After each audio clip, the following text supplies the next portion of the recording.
Et si nos cheveux reflétaient notre identité, notre état du moment? Je me souviens, étant plus jeune, je n'acceptais pas du tout mes cheveux. Je passais constamment mes journées à les lisser. En effet, j'ai les cheveux bouclés. Pour moi, ce n'était pas un signe de beauté. Pour moi, il fallait absolument que j'ai les cheveux complètement raides. Pourquoi? J'en ai aucune idée. Mais depuis les débuts, en fait, je n'acceptais pas mes cheveux. Puis sont venues à l'adolescence les couleurs. Je ne supportais pas la couleur de mes cheveux. Je voulais absolument qu'ils soient noirs. Absolument.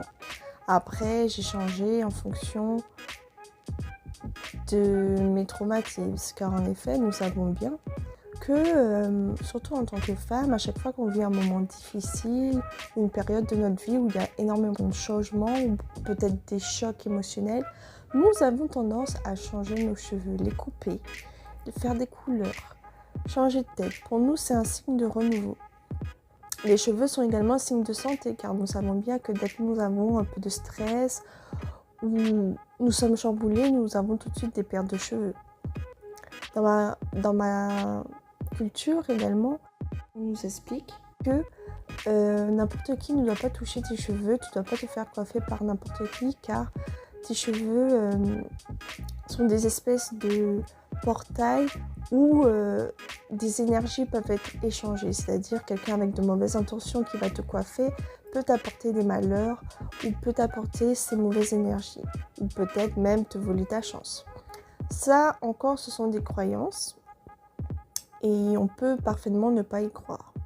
À l'heure actuelle où je suis apaisée et bien dans ma peau, dans mon être, dans mon corps et dans mon âme, j'ai ce besoin de retrouver mes cheveux naturels. Je ne ressens plus le besoin de lisser. J'étais à la recherche de ma beauté naturelle, mes cheveux naturels, ma couleur naturelle.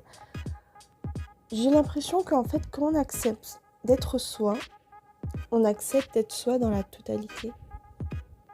Et les changements de couleur, la vous avez compris, de nos cheveux, est-ce que c'est pas un appel à l'aide au final? Est-ce que c'est pas une façon inconsciente de ne pas s'accepter? Vous en pensez quoi? Quand on fait des couleurs, par exemple, moi, avec le recul, quand je regarde, je ne faisais des couleurs de cheveux. Pourquoi? Parce que je ne m'acceptais pas. Et j'avais l'impression que changer ma couleur de cheveux, changer ma personnalité. En effet, j'ai longtemps été accro aux cheveux noirs. Pourquoi? Parce qu'on me disait toujours non, le noir ça te rend dur, le noir ça fait sévère. Et inconsciemment, je pense que c'était peut-être une façon pour moi de me protéger, de m'apporter une carapace peut-être, parce que ça reflétait extérieurement une personnalité dure, froide et mystérieuse. Je ne pense pas que je me faisais ces colorations pour les bonnes raisons. Et au final, est-ce que nous faisons vraiment nos colorations pour les bonnes raisons? Est-ce que c'est pas une façon d'échapper à soi-même? Est-ce que c'est pas également une façon de se rebeller? Car en effet, que ce soit dans les films ou dans la réalité, on nous fait toujours le même schéma des adolescents à part. Généralement, c'est les gothiques, comme on aime les appeler, qui sont vraiment dans leur monde, avec leurs croyances, leur réalité, et qui sont souvent pointés du doigt par leurs différences. Et quand on regarde bien, ce sont toujours des gens extravagants qui vont avoir des couleurs de cheveux vives, des couleurs qu'on ne peut pas rater, des coupes complètement artistiques. Et est-ce que c'est pas une façon pour eux de dire « Hey, regardez, je suis là. J'ai une différence, mais je suis là, je suis comme vous. » Je pense qu'il y a énormément de messages inconscients qu'on veut faire passer derrière notre changement capillaire. Est-ce que vous pensez la même chose que moi? Je sais pas, ça peut être une idée.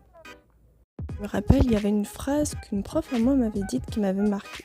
Elle m'avait dit « Ne coupe surtout jamais tes cheveux, ils sont magnifiques, c'est ta beauté. » Sur le moment, je l'avais pas bien pris. Je me suis dit « Mais ça veut dire que si je coupe mes cheveux, je perds ma beauté, que toute ma beauté se trouve dans mes cheveux ?» Ben, figurez-vous que maintenant, je comprends mieux ce qu'elle voulait dire. Car en effet, Je pense que quand on est bien et en phase avec soi-même, ça se reflète sur nos cheveux. Bien sûr, sans tricher, parce que nous savons bien que quand on parle de mettre des masques par rapport à notre personnalité, notre ego, etc., on peut très bien tricher aussi pour les cheveux. C'est tout à fait facile d'avoir de beaux cheveux quand on prend des compléments alimentaires, quand on fait des soins toutes les semaines. Mais moi, je parle de la chevelure qui reflète ton être et ton âme. Une chevelure finalement authentique qui reflète ton intérieur, c'est-à-dire ton toi authentique.